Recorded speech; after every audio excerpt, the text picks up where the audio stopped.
એક પતિને કોઈ પર નારીમાં પ્રીતિ થઈ છે, એટલે વારે વારે ફોન આવે, અને વાવેલું ન ઉગે એની કરતા અડબાવ હોય એ વધારે ઉગે. આને વારે વારે ફોન આવે ને આ પાછો ફોન રેઢો મૂકે નહીં ક્યાંય, અને ઓલી તરત ફોન કરીને હાય ચિંટુ તરત એમ કરે.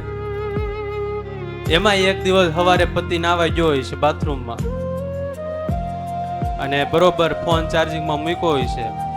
પહેલી રિંગ વાગી, પત્ની રસોડામાં કામ કરતી હતી, ફોન ન ઉપાડ્યો.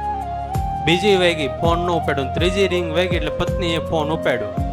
હવે 3 રિંગ વાગી એટલે આને બાથરૂમમાં તો ખબર પડી જ જાય કે ઉપરા ઉપરી ફોન આવે છે, નક્કી મેમ સાહેબનો ફોન આવતો હોય છે.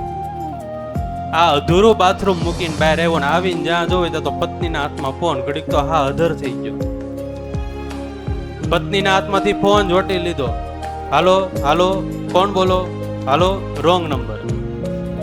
આવડે બહુ ને આવું તો બધું. પત્ની રસોડામાં ગઈને રસોડામાં કામ કરતા કરતા એટલી બોલી, તમે આજ માનો તોય ભલે, કાલ માનો તોય ભલે, આપણા દાંપત્ય જીવનમાં હકીકતમાં એ રોંગ નંબર છે.